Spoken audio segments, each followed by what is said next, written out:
ओम पूर्णमदः पूर्णमिदं पूर्णात् पूर्णमुदच्यते पूर्णस्य पूर्णमादाय पूर्णमेवावशिष्यते। ओम शांति शांति शांति। श्री सद्गुरुदेव परब्रह्म परमात्मा ने नमः। तत्व ज्ञान के जिज्ञासु साधक बंधु, आज आप लोगों के समक्ष में बहुत सुंदर प्रसंग सुनाने जा रहा हूं, जिसे गुरु वशिष्ठ भगवान राम को सुना रहे हैं।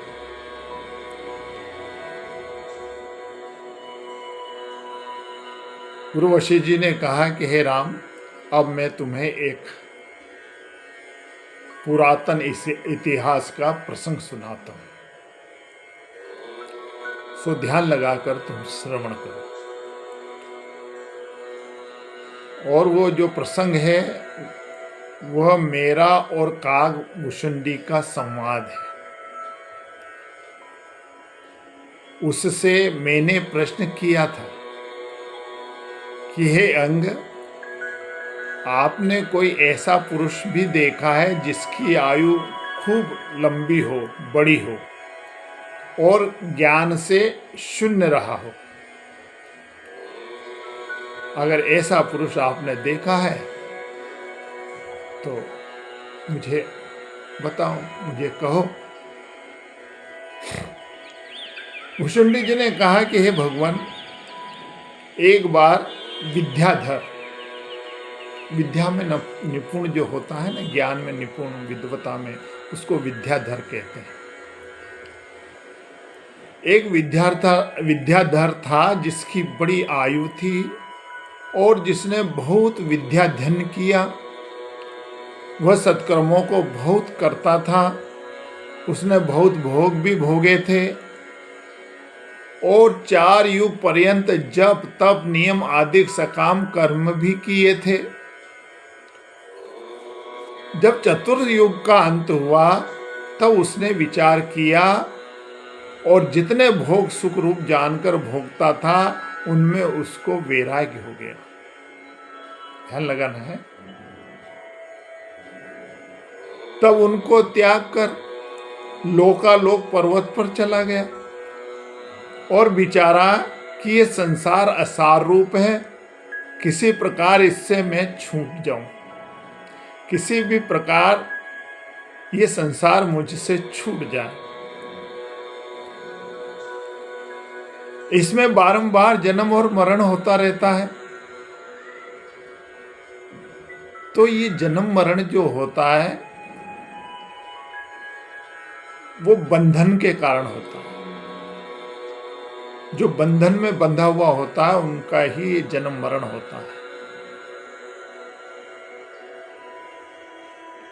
तो कहते हैं कि यहाँ का कोई पदार्थ सत्य नहीं है, किसका आश्रय ग्रहण करूं।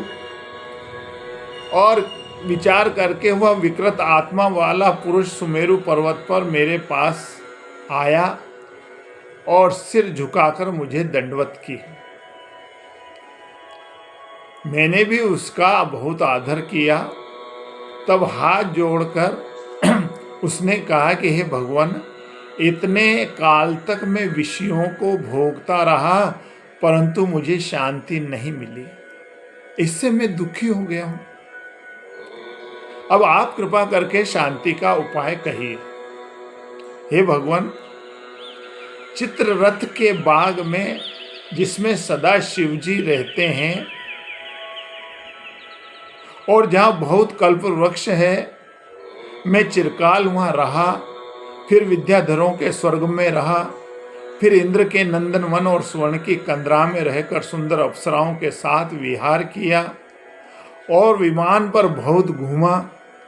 हे भगवान, बहुत स्थान मैंने देखे और तब दान यज्ञ व्रत भी बहुत किए।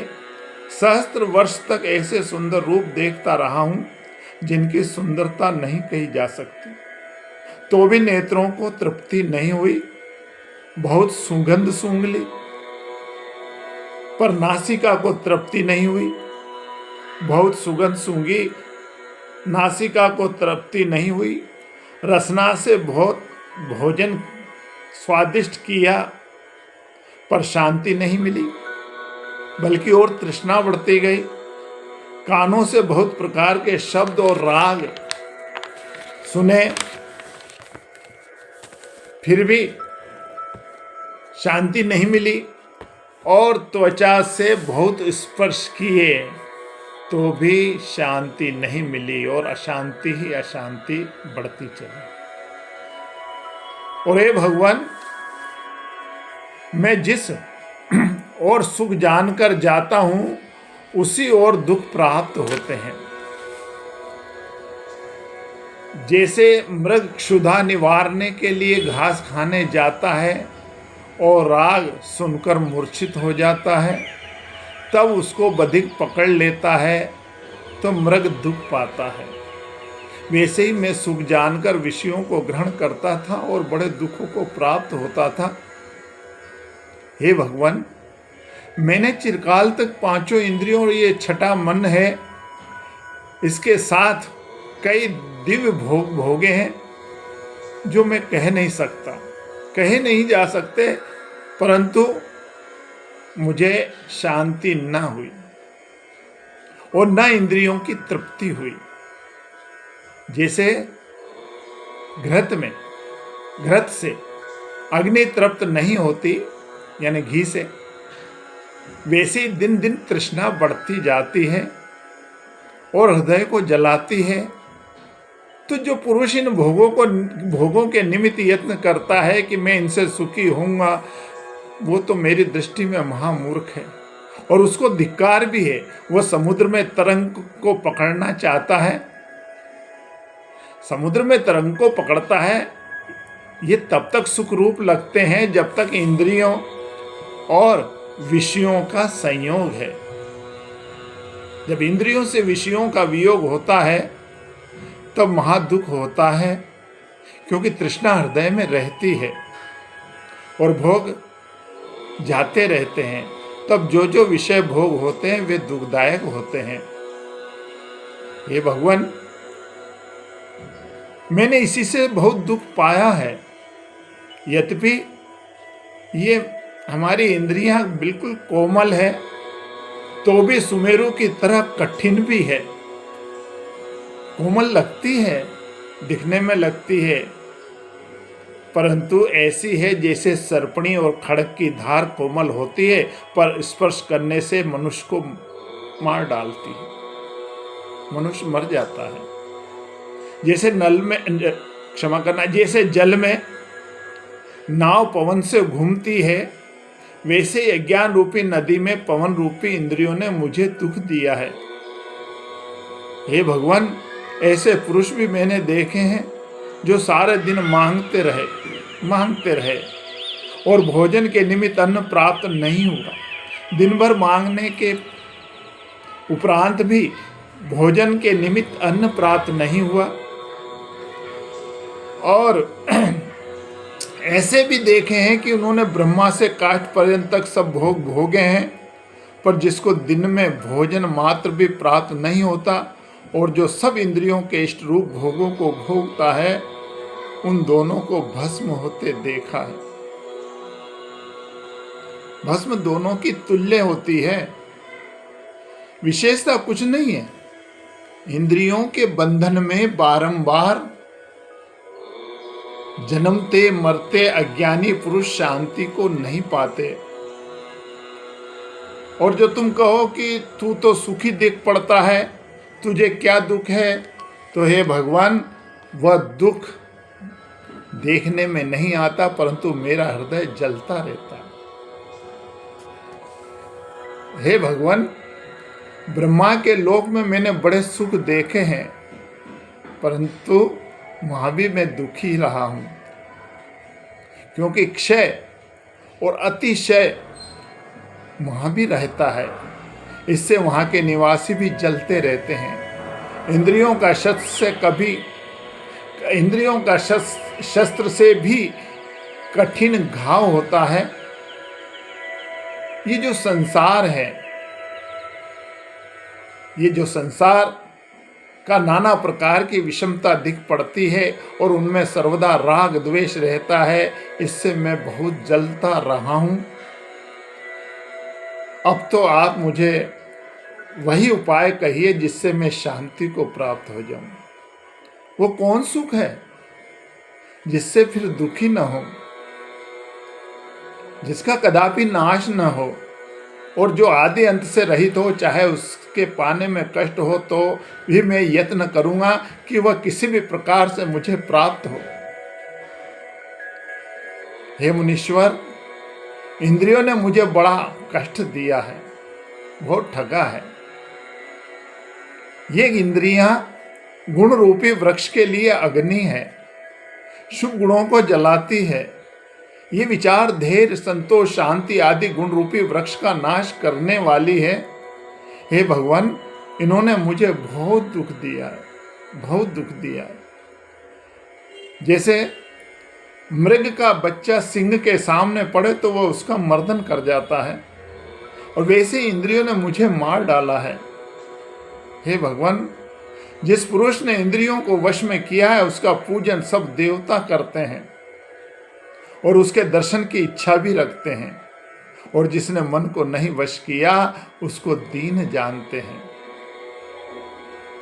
तो जिस पुरुष ने इंद्रियों को वश किया है वह सुमेरु पर्वत की तरह अपनी गंभीरता में सदा ही स्थित है, और जिसने इंद्रियां वश नहीं की वह तृण की तरह तुच्छ है। जिसको इंद्रियों के विषयों में सदा तृष्णा बनी रहती है वो तो पशु के समान है, वो पशु है, उसको धिक्कार है। तो हे मुनीश्वर, चाहे बड़ा सा बड़ा कोई संत महान ज्ञानी हो, यदि उसकी इंद्रियां वश में नहीं तो वह भी महानीच है। हे मुनीश्वर, इंद्रियों ने मुझे बड़ा दुख दिया है। जैसे महाशून्य उजाड़ में चोर लूट लेते हैं वैसे ही इंद्रियों ने मुझे लूट लिया है। ये इंद्रिय रूपिणी सर्पणी में तृष्णा रूपी विष है। ये इंद्रिया रूपी सर्पणी है, नागिन है, और इसमें तृष्णा रूपी विष है। इससे इनके द्वारा सारा विश्व मोहित दिख पड़ता है। कोई बिरला ही इनसे ना हारा होगा। ये इंद्रियां दृष्ट है जो अपने अपने विषय को लेती है। और को ध्यान से सुनना है, थोड़ा सा और 2 मिनट का है। अरे ये तुच्छ और जड़ है, ये जो अपने अपने विषय को लेती है और को नहीं देती, ये तुच्छ और जड़ है। जैसे बिजली का प्रकाश होता है और फिर छिप जाता है, वैसे ही इंद्रियों के सुख क्षण मात्र दिखाई देते हैं और फिर कुछ ही काल में छिप जाते हैं। तो जब तक इंद्रियों और विषयों का संयोग है तब तक सुख मिलता है। जब इनका वियोग होता है तब दुख उत्पन्न होता है, क्योंकि तृष्णा बनी रहती है। एक सेना है, उसमें इंद्रियों के भोग उन्मत्त हाथी है, जिनके तृष्णा रूपी जंजीर हैं। इंद्रियां रथ है, नाना प्रकार के विषय घोड़े हैं।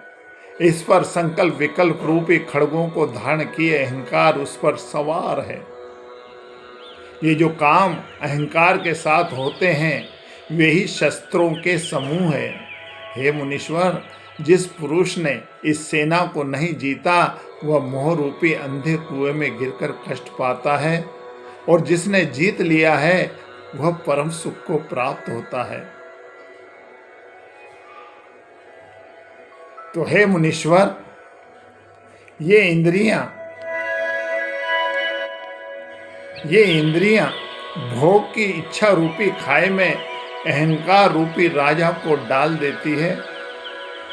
उसमें से निकलना कठिन हो जाता है।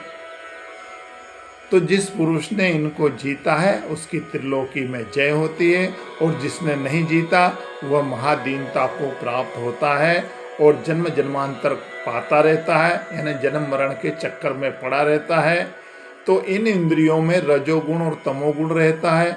ये तब तक दहा नहीं देती है, ये तब तक दहा देती है जब तक रजतम वृत्ति है।